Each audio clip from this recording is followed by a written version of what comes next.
weather and climate often cause concern and curiosity, but understanding the facts behind the phenomena can be a challenge. We're here to help. From the University of Illinois, Urbana-Champaign, and Illinois Public Media, welcome to Weather Realness, a weekly podcast about the skies above Illinois and the world. I'm your host, Eddie Wolf, graduate research assistant in the Department of Climate, Meteorology, and Atmospheric Sciences at the University of Illinois. Pressure is a film that was just released last week. The film follows meteorologist James Stagg, played by Andrew Scott, and General Dwight D. Eisenhower, played by Brendan Fraser.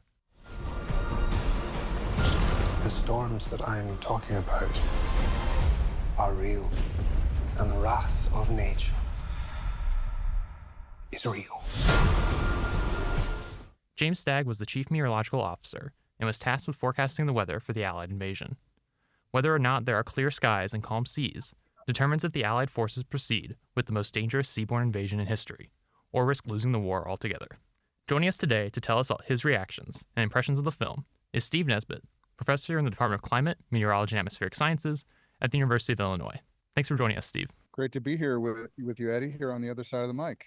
So a quick note for our listeners, we're going to be discussing spoilers for the film Pressure throughout the episode, so fair warning, you've been warned. So Steve, just to start off, what are your first impressions of the film? When did you guys see it, and sort of what's your overall reaction? Yeah, I guess I got the movie fresh off the screen last night. I was up in Chicago the night before taking a flight out of O'Hare, and so saw it in a historic theater kind of near the airport in Park Ridge, and it was kind of a cool scene. The theater was actually built before D-Day. But overall, I thought the film was excellent. It was one of the better science films that I saw, and it certainly evoked a lot of feelings for me that we'll get to in addition to just the weather. But overall, I thought the film was really portrayed well from both an acting perspective, but then there were so many historical tidbits about meteorology in it that it was just fascinating for me. Yeah, I mean, seeing all the clips of like people launching weather balloons and stuff, getting those glimpses into the technology back in the day was really interesting. Were you super familiar with that, Steve, sort of the role meteorology played in D-Day? Yeah, so there's been a couple of connections for me in this particular film. So actually, my grandfather was in the 29th Division and landed in D-Day. Oh, wow. On that day, he managed to escape. Actually, that day, he was a munitions expert, and he was a guy that went on the beach. He didn't even have a rifle, but he climbed up on the shore and up to some of the embankments and was putting explosives on some of the German bunkers. He told me that the weather was very poor, but he said a lot of the weather was poor in England while he was there. Mm-hmm. I think he was trying to get used to it from being from the U.S. So you mentioned, your grandfather being at D-Day and sort of experiencing the weather there. Based on what he told you from his experience and what you saw in the film, was this sort of an accurate portrayal, you think, of how the weather evolved on that day, how it sort of seemed to be kind of poor initially and then cleared up sort of as they had forecasted? So one of the really cool things that this movie portrayed was the fact that even back in this time during the mid-1940s, meteorologists were starting to get information from remote places, right? And this was a central part of the film. You saw the actors portraying that they were calling people up, and information was getting radioed and teletyped into the forecast office. This was relatively new at that particular time, and it shows how meteorology was rapidly evolving, during this era. Trying to forecast the weather, having data from only one place is very difficult. People often, there's old wives' tales that if the wind's flowing from this direction or the barometer is doing X, Y, or Z, you can make a forecast. But it was really in the early 20th century, obviously with telegraph and radio, where meteorologists started to be able to get information from remote areas.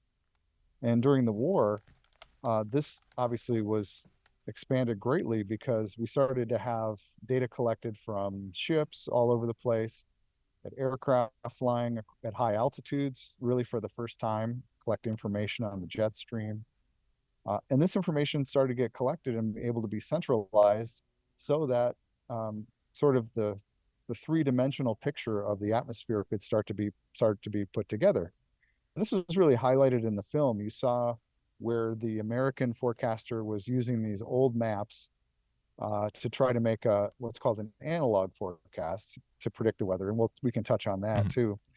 Whereas Dr. Skaggs was starting to put together this three-dimensional picture where he was taking data from the upper air, he mentioned.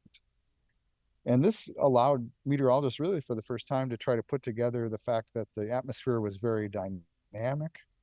Obviously, we knew that weather systems formed and decayed, but with all this new data, you could start to put together the fact that there was actually an ability to start to predict where and when systems were going to develop based on where the jet stream was, which we now know the jet stream really is the forcing for what we call mid-latitude cyclones, or a lot of weather that impacts Northern Europe and the Northern United States.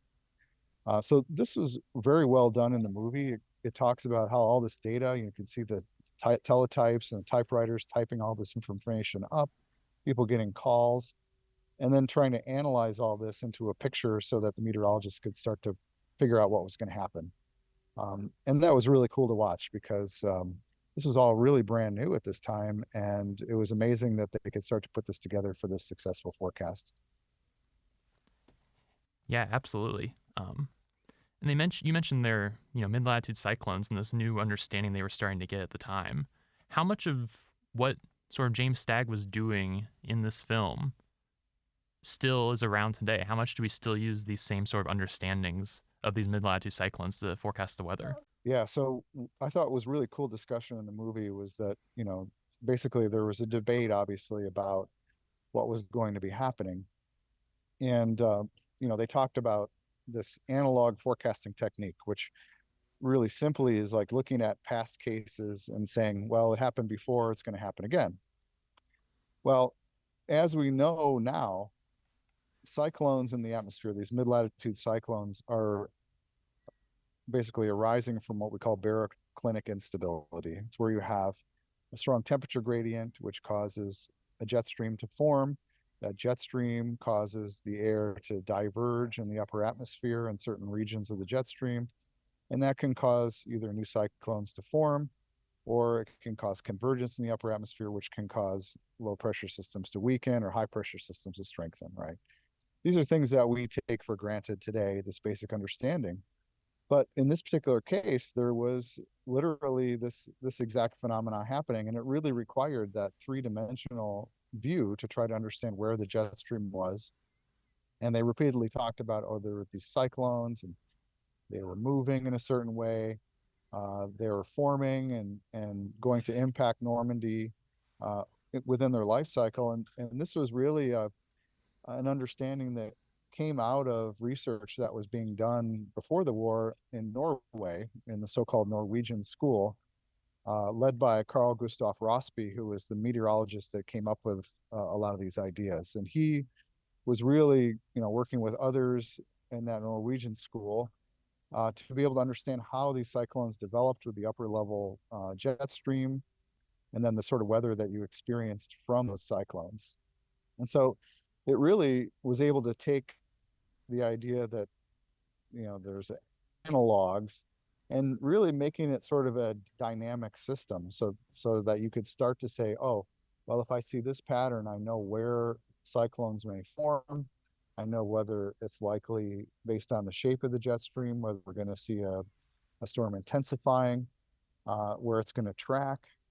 And later on, of course, this became stuff that we simulated with computer models. So it really motivated the use of a three-dimensional dynamical model that could simulate not only what's going on at the surface to be able to forecast the weather, but also what's going on in the upper atmosphere so that we could get those dynamical connections, the physics that drive the life cycle of these impactful mid-latitude cyclones. Yeah, I mean, just speaking from my own experience, like we still learn in undergrad nowadays in meteorology these same cyclone models that at that time were brand new, but still sort of underpin all of our understanding of meteorology, especially in these kinds of systems, which is really amazing. So if this forecast were being made today, how would the process look different, do you think? Yeah, so of course, today, we have a lot of technology that we didn't have in 1944. It wasn't until after World War II that meteorological radars came about.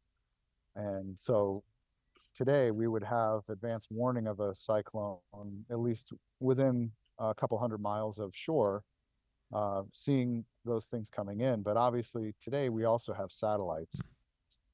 Here we could see weather systems well out over the ocean, well upstream of any forecast region, and really be able to start tracking cyclones. Say you were forecasting in Europe, that we're tracking over the Americas and even in the tropics that were affecting mid-latitude weather. So satellites allowed us from an observational perspective, really for the first time, to be able to see globally where these mid-latitude cyclones were tracking, to really be able to look at things like where the jet stream is, where these cyclones may be forcing, where different air masses are. If you're just joining us, this is Weather Realness, the podcast about weather and climate from Illinois Public Media and the University of Illinois Urbana-Champaign. I'm Eddie Wolf, Graduate Research Assistant in the Department of Climate, Meteorology, and Atmospheric Science at the University of Illinois.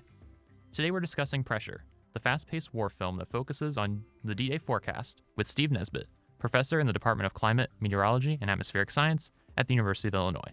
So throughout the film, James Stagg is frequently clashing with the lead American meteorologist, Irving Crick, and their main disagreement is on their different forecasting philosophies. So Steve, we've already talked a lot about James Stagg's approach and this empirical forecasting method. I was wondering if you could talk a little bit more about Crick's approach and this sort of analog-based forecasting. Yeah, so this is a really cool contrast in the movie, and it even touches on things that we still do today, because in some cases we still do use analog forecasting for longer term forecasts. But let me talk a little bit about sort of the strengths and weaknesses of that sort of method versus the empirical sort of physical method that James Stagg used. So Irving's method basically relied on having a stack of old maps and saying, okay, we've collected these maps over time and history.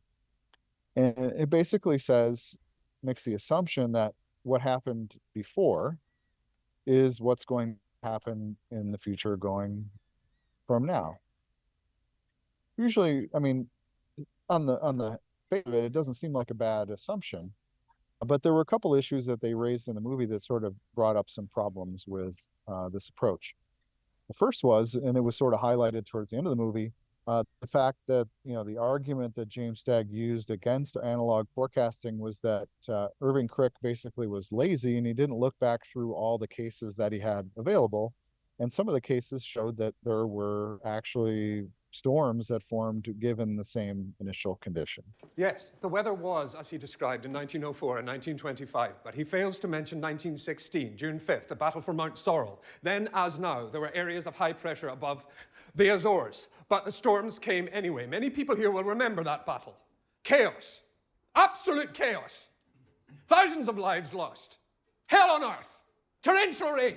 He's selecting the data that suits him and ignoring the rest. And we must face the facts. The facts! However frightening they may be. Right. So that obviously showed that there's, sort of a human element to analog forecasting. And if you don't look through the entire data set that you have, there could be some bias introduced by that. And clearly, I think the movie insinuated that Irving Crick was sort of trying to give the generals the news that they wanted to hear, which obviously is not what you want to do as a scientist, be sort of biased based on your audience. But the other thing that was interesting in the movie is that they talked a little bit how Irving Crick was lucky using analog forecasting solutions, and that was due to the fact that he was forecasting for places like California and the Mediterranean, where if you've ever been to those places, you know that 9 out of 10 days it's sunny and the weather doesn't really change that much, and that in that case analog forecasting is probably going to do great, because if you've already got a 9 out of 10 chance of having fair weather, you're going to get lucky, right? So the highlight here was that, in the mid-latitudes, where we have these mid-latitude cyclones, you have these very dynamic systems that form and decay on the jet stream. And in that case, there could be some very subtle differences in the pattern that could make or break a cyclone forming in a certain location, intensifying to a certain degree, or tracking in a different location. So this is really where empirical forecasting, which later became things that we do in numerical weather prediction, really outshine the analog type forecasting. Now, we still use analog forecasting today in what we call the seasonal to subseasonal prediction or longer term forecasting, when our empirical models start to break down due to errors in our initial condition and in our models. It actually has been shown that some of these analog models can produce skillful forecasts at some of these longer ranges. But the reason that they work is because you're looking more at larger scale patterns. So I also want to talk a little bit about this concept of uncertainty that comes up quite a bit in the film. Eisenhower's always asking Stagg, are you 100% sure of the forecast you're making? And Stagg always responds that of course he's not. We are faced with a succession of 2 aggressive storms. Are you absolutely certain? D-Day will be calm and sunny. I couldn't disagree with that more. How do you think the film portrayed this concept of uncertainty, and how well do you think Stagg was able to communicate that uncertainty to Eisenhower? Yeah, so this is always a challenge for meteorologists. And obviously, this is a very clear illustration of the impact of forecasts, right? Remember, in the movie, Eisenhower said, I need a go, no go, right? So this was what we call a binary decision, yes, no. And that was what he was asking for. Now, as a meteorologist, and you spend enough time around meteorologists, we are never certain of something unless it's something that's very imminent. And even when a storm is tracking into our county and it looks like it's going to produce a tornado, sometimes it won't, right? Right. We might have a perfect forecast in our mind, but we need to be able to communicate that forecast effectively so that that level of certainty is communicated to the people in a way that will get them to take appropriate action based on the information that we have and we're trying to convey to them. And of course, the part of that is we don't want to incite panic or bad decision making on the other end. And obviously, in this case, you saw in the general bases during the movie and what they said, there's a lot of sort of panic that was caused by the forecast. There's a whole side of our science that talks about how forecast information can be better communicated to the public and users. And I think this is going to be a frontier for our field going forward as we have more and more risk associated with the weather and even climate change. We need to be able to communicate this effectively to people so that they can make good decisions. If you're just joining us, this is Weather Realness, the podcast about weather and climate from Illinois Public Media and the University of Illinois Urbana-Champaign. I'm Eddie Wolf, Graduate Research Assistant in the Department of Climate, Meteorology, and Atmospheric Science at the University of Illinois. Today we're discussing Pressure, the fast-paced war film that focuses on the D-Day forecast with Steve Nesbitt, professor in the Department of Climate, Meteorology, and Atmospheric Science at the University of Illinois. So I think another sort of related moment here on the topic of communicating the forecast is, in the film there's this moment when James Stagg comes in to give his forecast following Irving Crick. And he has this little speech about it doesn't matter what he says because they're going to believe the forecast that tells them what they want to hear. Do you think this is something that folks, and including all of us, still do to some extent today when we see the forecast? Yeah, I have a term that I like to use called wish casting. And that is, for example, if someone like me, I love here in Champaign-Urbana when we get a big winter storm. I grew up in Buffalo. I love big snow. You don't get it too often, unfortunately, compared to Buffalo. But, anytime we see a long-term weather model forecast that starts to spit out 7, 8, 9, 10 inches of snow, you kind of have to say, well, how often does that really happen? And is the model just telling me something that I want to believe? And am I really following my scientific principles of understanding the uncertainty in that model prediction when I am trying to interpret these model outputs, right? So I absolutely, models can spit out a lot of eye candy. A lot of that eye candy, unfortunately, today sort of gets spread out over social media. And so like we often joke about long-term snowfall predictions from these models, putting out feet of snow in Champaign-Urbana. And, most of us realize that that we have no analog for that, connecting to the other idea in the show.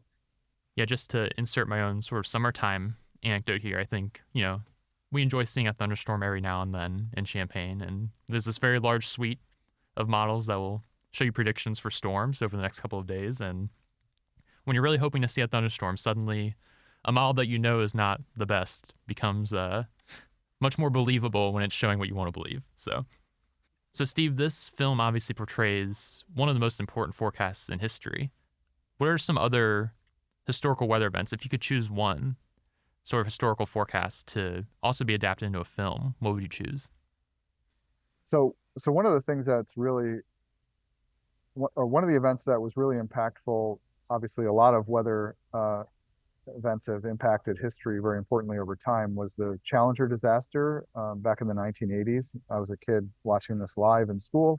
But I remember with that event, there was a very cold air mass sitting over Florida, which led to unseasonably cold temperatures that affected the booster rocket O-ring and ultimately led to its failure and the explosion. We have a report from the flight dynamics officer that the vehicle has exploded. Flight director confirms that. We are looking at checking with the recovery forces to see what can be done at this point. A search effort couldn't begin for some 15 minutes after this. Debris, they said, just kept raining from the sky. The head of the space shuttle program had no explanations, just sorrow at the tragedy. At 11:40 a.m. this morning, space program experienced a national tragedy with the explosion of the Space Shuttle Challenger approximately a minute and a half after launch from here at the Kennedy Space Center. So this obviously was an event where the weather forecast was sort of being made in a similar way to D-Day, but there's probably a lot of engineering information that impacted, whether it was okay to launch on that particular day, even though it was very cold. And obviously rocketing is a very sensitive thing that also is impacted very strongly by the weather. And probably a lot of pressure on NASA to get that rocket off while the media was paying attention. It'd be interesting to see how that played out and reconstruct that information so that we can try to learn more about that particular event. But obviously another tragedy, unfortunately, that didn't end up as positive as D-Day. Yeah, like you mentioned, definitely a lot of parallels here just in terms of the pressure those forecasters must have been under. And unfortunately, that did take a more tragic turn than the D-Day forecast did. Yeah, right. Even with the recent Artemis launches, it's for me, it's always nerve-wracking watching a space launch from Florida with humans on, because it certainly harkens back to that event. Definitely. All right. Thank you for joining us, Steve. Pleasure to be here. We've been talking with Steve Nesbitt, professor in the Department of Climate, Meteorology, and Atmospheric Sciences at the University of Illinois. I'm Eddie Wolf, graduate research assistant in the Department of Climate, Meteorology, and Atmospheric Sciences at the University of Illinois. Thanks for joining us on Weather Realness. Do you have a weather or climate question you want us to answer? Leave us a voicemail at 217-333-2141 or email weatherrealness@illinois.edu.